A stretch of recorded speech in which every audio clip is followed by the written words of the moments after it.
I am the CEO's biological father. For the sake of a pretentious coquette, the CEO abandoned his arranged marriage partner at the wedding, shoved his middle school dropout brother-in-law into the company as vice president, and allowed the company to go bankrupt without managing it, spending all his time chasing after his wife. Because of this, the Chun family went bankrupt. As the former head of a 1 trillion yuan business empire, in my old age, I couldn't even afford the fees for a nursing home. Because I couldn't hold back my poop and urine, I was slapped wildly by the caregiver and ended up being angered to death alive. When I opened my eyes again, I had been reborn to the very moment when he was about to abandon his fiancée and elope with that pretentious coquette. Silently, I pulled out my phone and called my eldest nephew, Ken, who had just returned to the country. Do you want a wife? Do you want a company? As long as you say the word, I'll deliver both to you today. The CEO, dragging along the pretentious coquette, arrogantly declared, she's the only woman for me. Even if you take the title of Mrs. Chun, you'll never. I rushed onto the stage in a single stride and landed a loud slap across his face. You unfilial son, did you have any idea how your behavior today would impact the company's stock market? When it comes to harming money, I cannot allow it. Even the CEO's chiseled face couldn't withstand my fists as big as sandbags. Under my pressure, the wedding proceeded smoothly.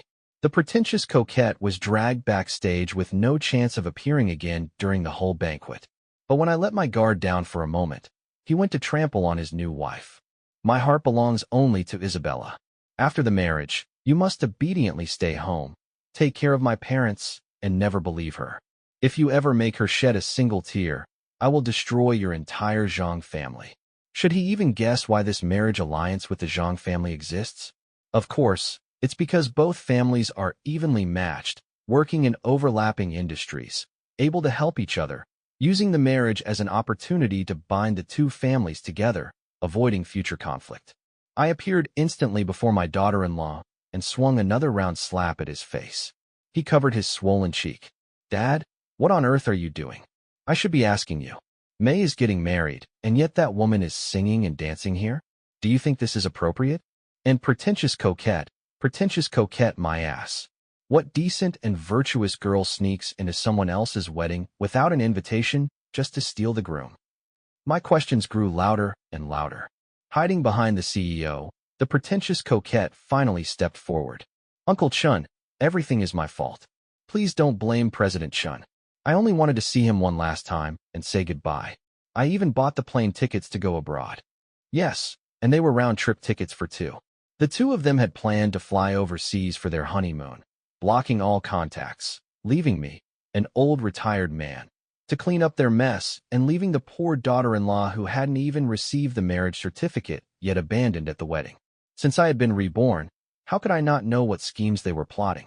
I held on to my daughter-in-law and spoke sincerely. I only recognize you as my daughter-in-law. The bond between our families will not be broken because of this rebellious son. No more stories of love turning into hate. No more long-term cooperation destroyed by a single woman. This life, I will never allow it to happen again. Yet May truly loved the CEO. I still want to believe her. Who told her to steal my husband? Before the words even fell, the pretentious coquette also received 2 slaps from May. Now she looked perfectly symmetrical with the CEO. Fine. The CEO laughed angrily. You asked for this. Secretary, from today onward, cut off all financial support to the Zhang family. Let's see how long she can keep her pride. So everything I did, everything I said, was all in vain. This group of foolish clowns. The result of cutting off funds was that the company received a lawyer's letter, facing astronomical penalty fees. In my previous life, he only started all kinds of reckless operations after he had eloped with the pretentious coquette, but now that I stopped his elopement, he began wrecking the company even earlier. Better to have given birth to a pig than to him. Ashamed to face the Zhang family, yet I could not allow our family's relationship to deteriorate.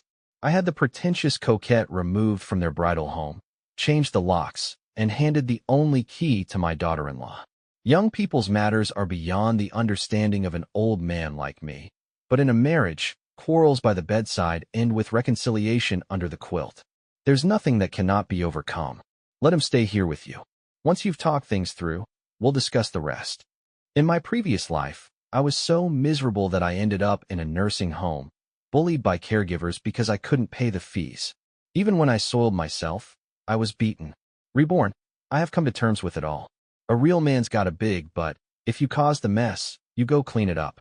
It's better for my son to please his wife than for me to swallow my pride and beg our in-laws. Perhaps in the world of CEO romance stories, love surpasses everything. All my heartfelt words before did not attract my daughter-in-law as much as this one key. She held the only key with reverent gratitude. Rest assured, I'll take care of things with my family. I left their new home in high spirits, but before I could even sit down at home, news arrived. The pretentious Coquette who had just been taken away was making a scene, threatening suicide. She even claimed she already carried the CEO's child. If I insisted on separating them, she would die together with my grandchild. In my previous life, after they eloped, they really did return a year later with fraternal twins, but I thought she got pregnant abroad. Who would have thought she already had it in her belly now? And yet she had the face to tell me she crashed the wedding only to see him one last time. I was so furious I swallowed a quick-acting heart pill. I ordered the secretary to take her for a checkup, 4 weeks pregnant. An ultrasound revealed 2 fetal heartbeats. They were indeed the fraternal twins from my previous life, but over at the bridal home, my vision darkened again. Relying on another heart pill, I staggered over there. The scene of loving tenderness I had expected was nowhere to be seen. Everything in the room that could be smashed was smashed into pieces. The CEO's face was dark, while my daughter-in-law sat opposite him, silently crying in shock. I asked what had happened. My daughter-in-law hesitated, words caught in her throat. The CEO, however, wore a look of pride. I'm allergic to any woman other than Isabella. Are you impotent or premature? I wore a troubled expression, carrying the last shred of concern for my own son. Don't conceal your illness. The sooner you get treatment, the sooner you'll recover. Who in their right mind would proudly declare such a thing? Clearly, he was only trying to cover up his own shortcomings. I began to worry whether the twins from my previous life were truly of Chen bloodline. The CEO's face turned gloomy. He didn't dare lash out at me. He could only dryly insist that his body had no problem. I didn't believe him and ordered the secretary to take him to the hospital for a full checkup and, while at it, secretly conduct a paternity test. Whether the children belonged to the CEO or not could be set aside for now. Given the current situation, if things continued this way, it would absolutely turn into enmity, not a marriage alliance. I looked at my daughter-in-law, weeping in grievance. Memories of the tragic outcome from my past life surfaced. In the end, I made a ridiculous yet wise decision. My dear daughter-in-law, I still have several nephews who are outstanding men, paragons of virtue. Why don't you see if any of them suit you? She stopped crying. Her tearful eyes widened in shock as she looked at me. So she still couldn't quite accept such a suggestion. I only wanted to avoid repeating the mistakes of my past life, but perhaps I was being too hasty. Just as I was about to give up, she shyly said, I remember his cousin studied abroad in Germany and just recently finished his program. This time it was my turn to fall silent. But then I thought of how the CEO had ruined the family business in my previous life and of the miserable fate I suffered in old age. So I steeled myself. It can be arranged. While I was busily working to find my daughter-in-law a new husband, the pretentious Coquette was at the hospital making a scene, declaring she would never have an abortion, and coincidentally ran into the CEO. When the secretary reported this to me, I silently took another heart pill. Who told you to make her have an abortion? I only asked you to confirm whether she was lying. The secretary, suffering in silence, could only mutter bitterly. We explained, but the CEO and that lady didn't believe us. Indeed, they never understood human language. I knew this all too well, so I no longer blamed the secretary. I simply told him to bring them both back. My daughter-in-law had already gone off for a spa treatment, preparing for the upcoming blind date. Now I was left alone. When the CEO returned, he actually sighed in relief, grasped the pretentious Coquette's hand, and solemnly declared, Dad, she is carrying my flesh and blood. Please accept her as your daughter-in-law. May has already left gracefully, so why make things difficult for her? Once the child is born, you can enjoy your twilight years with grandchildren at your side. Isn't that good? With trembling hands, I pulled out a pen and a check, writing 10 billion on it before signing and pushing it toward them. The pretentious Coquette's eyes immediately reddened as she said with stubbornness, "No matter how much money you give me, I will never leave him. Please don't try to humiliate me with money. Take a closer look first. I had signed my name in the payee field. This money, I was asking them for it. Who said I was giving money to them? Since you're dead set on being with this woman, then resign from the company and pay back every cent I've invested in you over the years. After that, however you want to fall in love or play house, it has nothing to do with me." The CEO was in utter disbelief. "Dad, when did you become so obsessed with money? Since when has money mattered so much to you? I'm your son, your own flesh and blood. How could you hold this against me? Yes, you are my son. That's why after being reborn, I even wanted to rescue you instead of simply stabbing you to death. But in just one day, you've made me take 3 heart pills out of rage. I've had enough. I can't possibly throw away my own life for an unfilial child. Having been reborn, I refuse to end up as miserably as in my previous life. With a love-struck fool like him continuing to helm the Chun family empire, the Chun family is doomed sooner or later. Better to replace him with someone else while I still can." He didn't sign. Instead, he tore the check to pieces.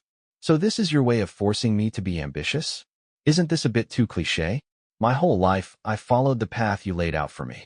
I've always been the most outstanding among my peers, but you never cared whether I was exhausted or not.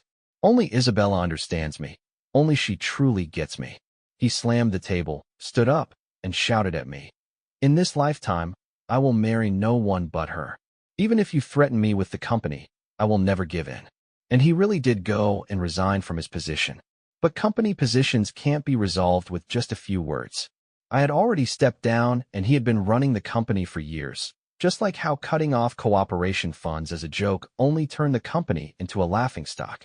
If he didn't resign of his own accord, I had no authority to remove him. Perhaps it's true that the favored always act with reckless impunity.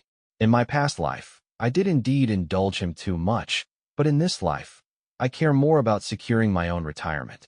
I turned to my eldest nephew who had just returned to the country. "Do you want a wife?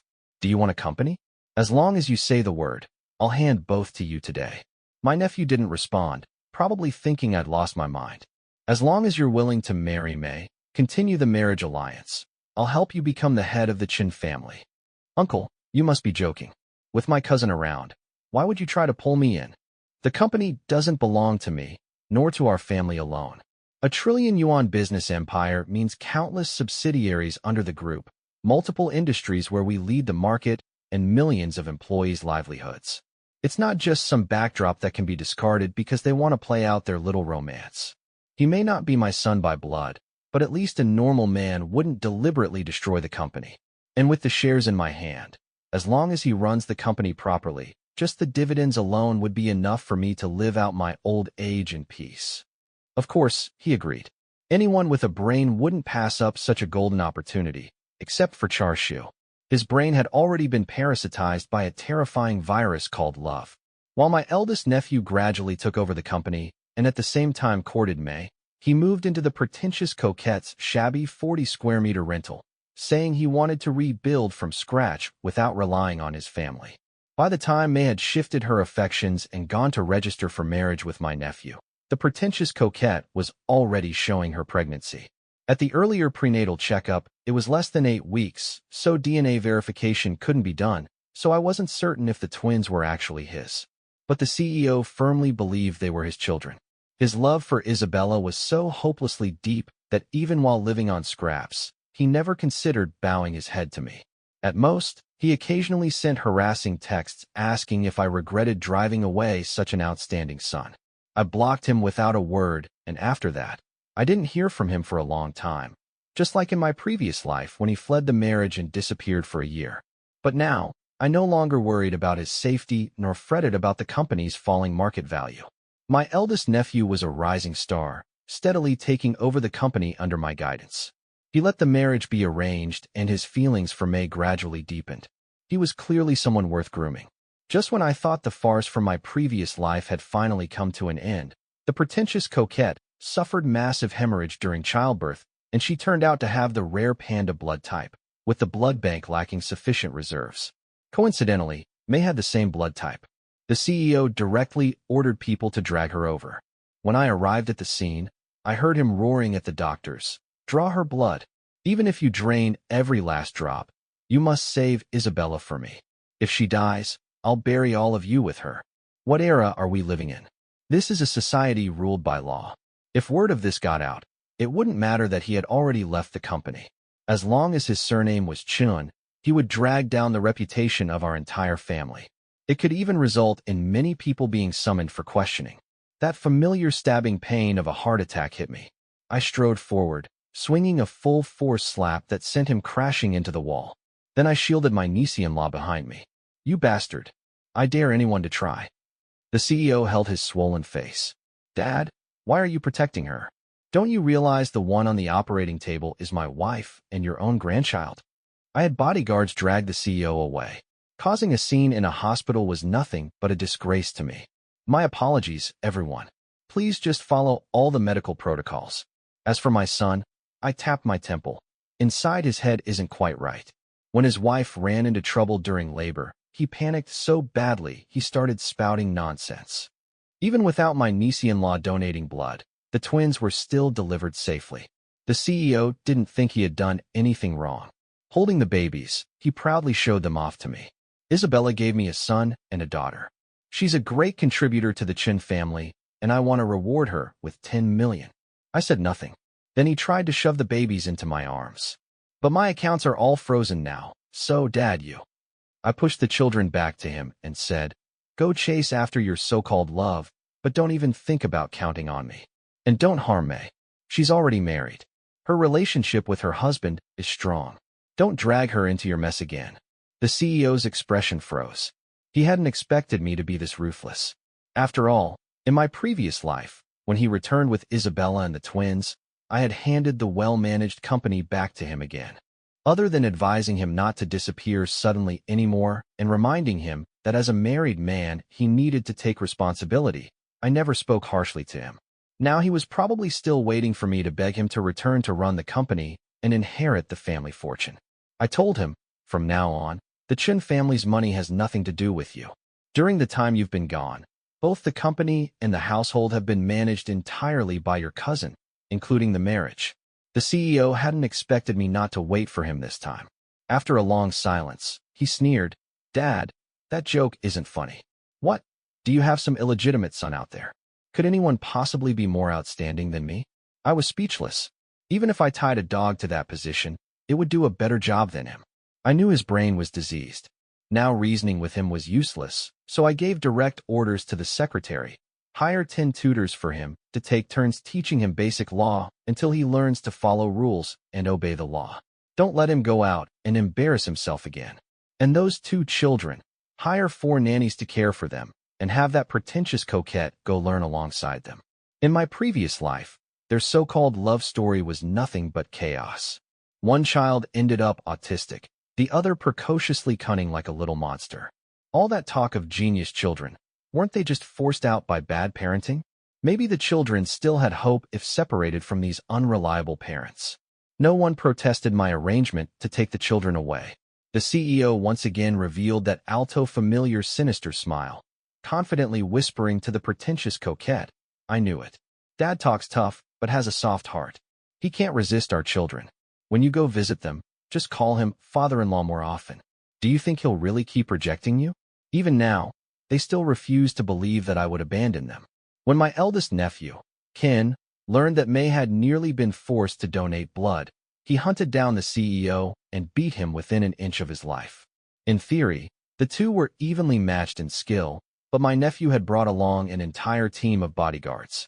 Once the CEO was battered until barely breathing, my nephew tore off his gloves, threw them on him, and threatened, I don't care about your messy business, but if you ever set your sights on my wife again, a beating won't be enough to settle it. My wife. The CEO finally realized things were beyond his control. I disappear for just 1 year, and she marries you? She's that desperate? Before he could finish the insult, a kick cut him off. The CEO was sent straight into the hospital. His tutors told me about the incident. I told them to keep teaching. Being hospitalized doesn't mean the brain is broken. His lessons can continue just fine. I brought some tonics to visit him, and the pretentious Coquette was there, caring for him. The two of them looked far less glamorous than they had in my previous life. Dad, did you really hand the company over to my cousin? Our family isn't lacking in people. Why give it to an outsider? I looked at this son who, both in my past life and this one, had abandoned his bride and left me to deal with the mess, and I wondered how thick his face must be to even say such words. Your cousin is my nephew, all Chin family blood. Who's an outsider? Who's an insider? Since you don't want to take the company, I won't force you. Just like you told me before, I truly did pressure you too much. So now go pursue your freedom and love. He smashed all the tonics I'd brought onto the ground. Just because I didn't follow your arrangements and marry me, you treat me like this? Why do you always want to control my life? Why do you keep forcing me, threatening me? If his flaws were minor, I might have suspected my parenting was at fault, but for him to be this twisted, I could only assume he was mentally ill. I left the ward and asked the hospital about their payments. I learned they were using facial recognition to check in, hadn't actually paid a cent. I immediately told the hospital that he was no longer part of the Chin family. That night, unable to afford the bills, they left the hospital on their own. As soon as his face healed, he went straight to the company. There he ran into my nephew, surrounded by people, basking in the treatment he once enjoyed. He stopped them and confronted my nephew directly. Since when did the Chun group become your private property? My nephew didn't argue. He only asked security whether the men had a pass. How could you let just anyone in? Throw him out. And in front of many of his former subordinates, the CEO was thrown out. He roared in disbelief, demanding that my nephew return everything that belonged to him. But my nephew simply let the others continue their work. Then he stepped up, ground his foot hard into the CEO's hand, and said with disdain, I really envy you. You had a father who carefully planned everything for you.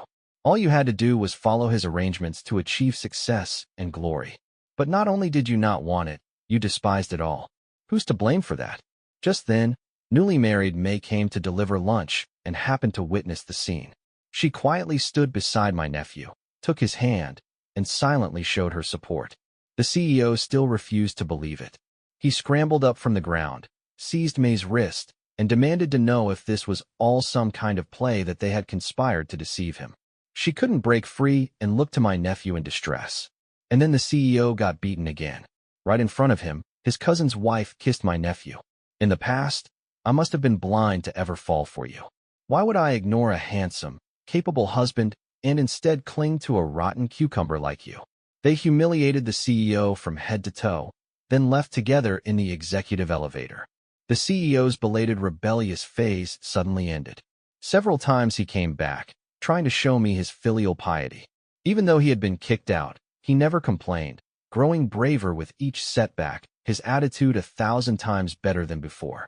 In his career as well, he finally lowered himself and was willing to actively attend job interviews.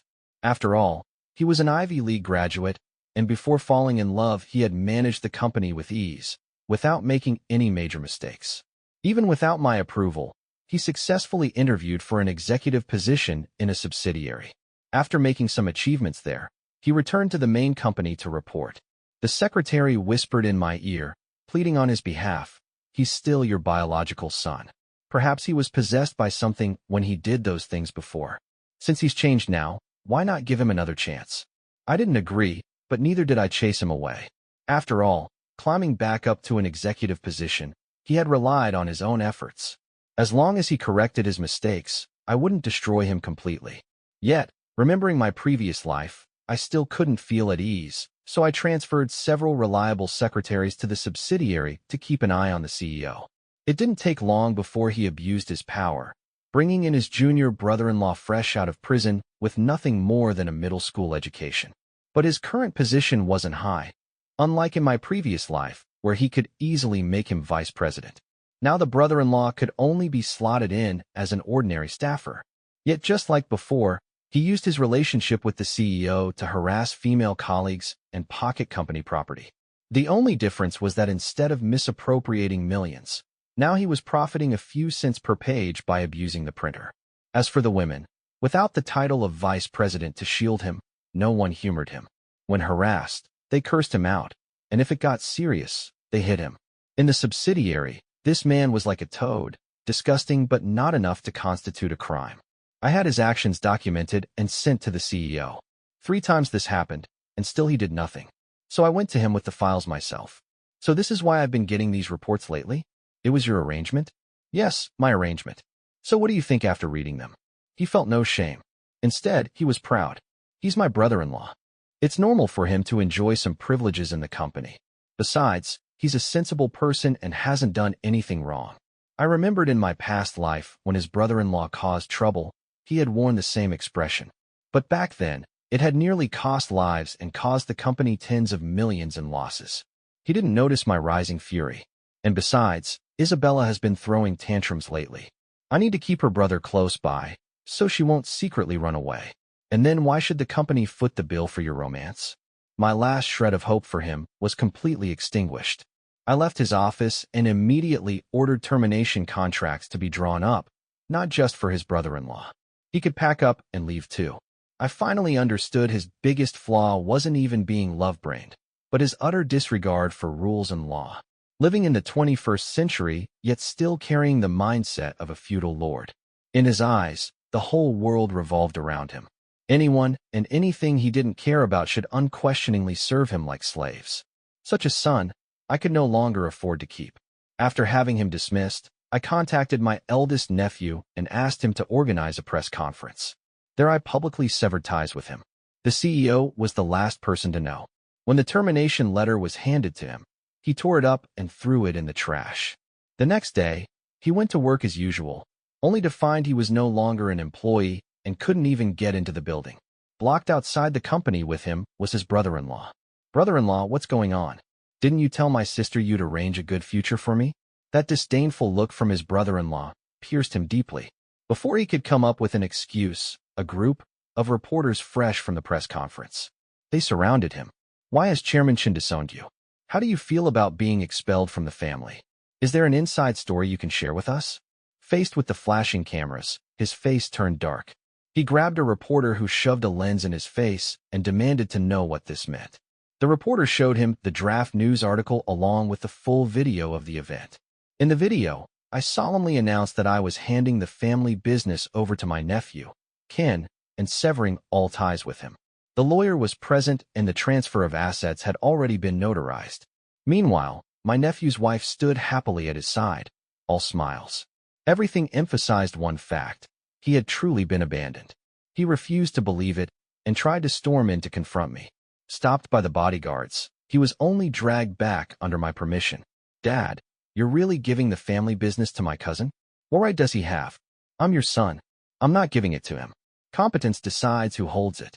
Seeing him like this, I couldn't help but laugh. Well, I've already taken care of all the things you hated. Now you can live the happy life you wanted. He couldn't bring himself to say he regretted anything in front of me. He couldn't hide the regret in his eyes, nor the blood dripping from his clenched fists. Still, he didn't utter the word regret. Only later, when his brother-in-law came asking for more benefits, did he beat him up. Then the brother-in-law ran crying to Isabella, and the two of them tore into each other in a massive fight. I heard that without the CEO's support, that idle, worthless brother-in-law returned to his shady ways, was arrested, and sent back to prison. Truly worth celebrating.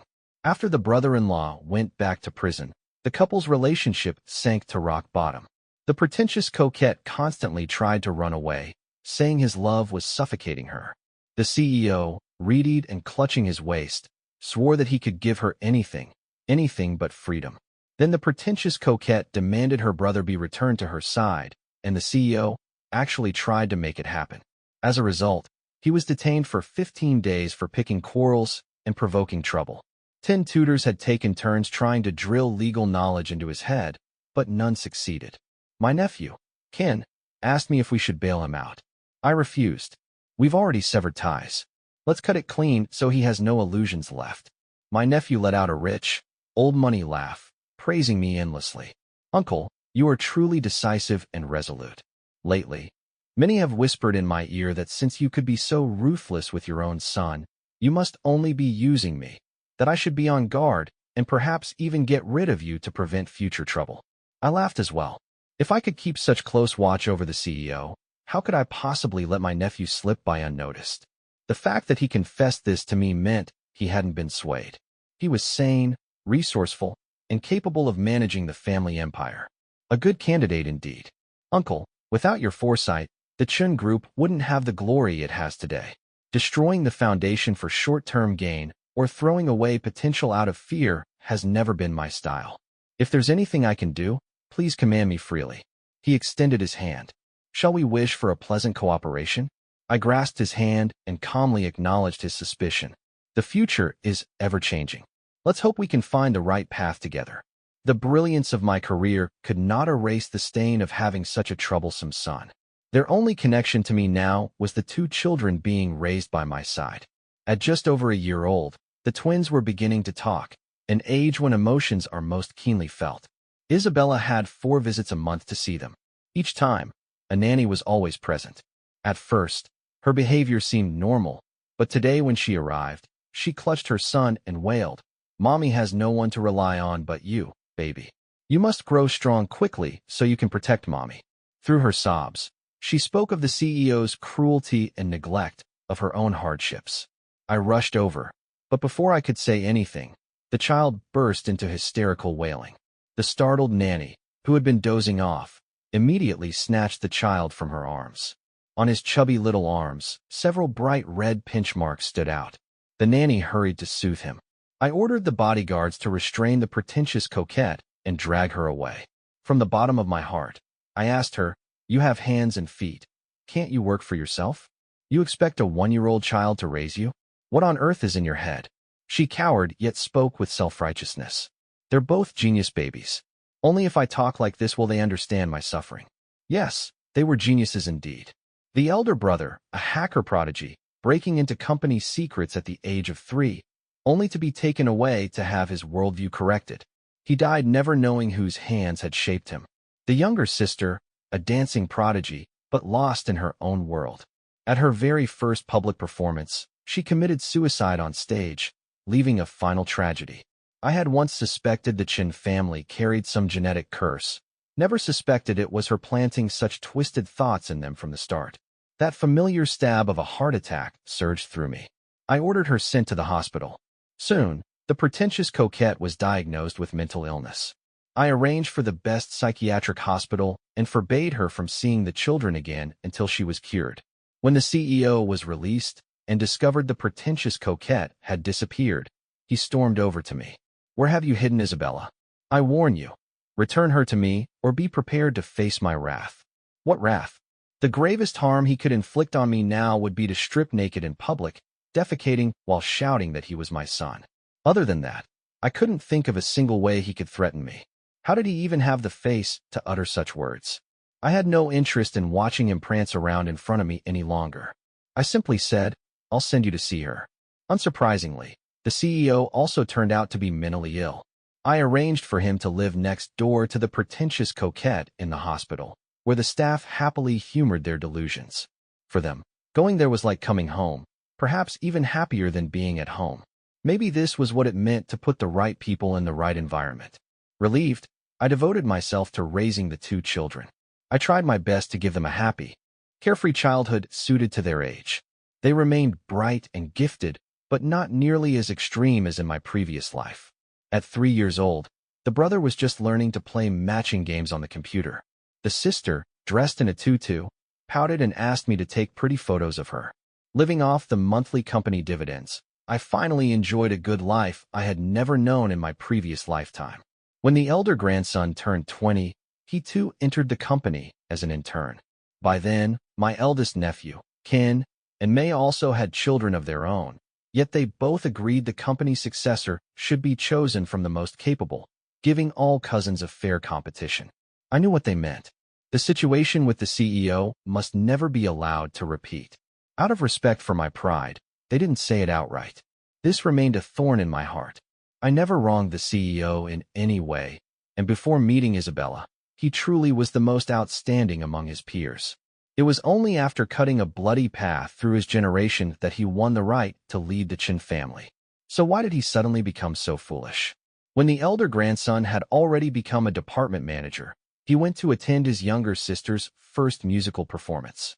Backstage, he encountered a girl who, due to an accident, twisted her ankle and lost her chance to perform. He thoughtfully took her to the hospital and in doing so missed his sister's debut. As my heart sank, I feared another cliché story of old flames reigniting, repeating his parents' tragedy. But then he suddenly asked me, "Grandpa, what does it mean? This CEO system? What is that thing?" It approached me, saying that girl was my destined goddess and insisted I had to take her to the hospital. I didn't quite understand the system, but I thought of the CEO's absurd life. So many years later, I dragged my son out of the psychiatric hospital and forced father and son to confront each other, asking whether he too had encountered this thing. He said he was the son of destiny. Having a system was perfectly normal. If I hadn't interfered, he would already have turned the Chin family into the greatest empire with the system's help. So how could it have ended up stuck where it was today? I looked at the Chin family, which had grown from $1 trillion to $10 trillion in assets, and thought, wasn't that good enough? And yet this man, who in his past life had bankrupted the Chin family, where did he find the confidence to spew such nonsense just because of some dubious system? I trembled all over, terrified that my grandson would become the next CEO, the next ungrateful wolf. If I lifted my hand and stared at my palm, even if I could break apart their absurd game with a single slap, how many years did I have left to live? Why wouldn't this thing let go of my family? When I warned my grandson that the system harbored ulterior motives and was not to be trusted, he smiled and said, "Knowing you're not working with the system puts my heart at ease." I reported it to the state, and they've already extracted it from my mind. Right now, it's undergoing research. Hopefully, we'll uncover its secrets and make proper use of it. Thanks to this project, I've already secured a government career. For a moment, I saw the image from my previous life. At my own grave, my grandson had become pale and gaunt, like a ghostly shadow. It seemed he hadn't spoken to anyone in a long time. Even speaking was difficult. The system captured Grandpa.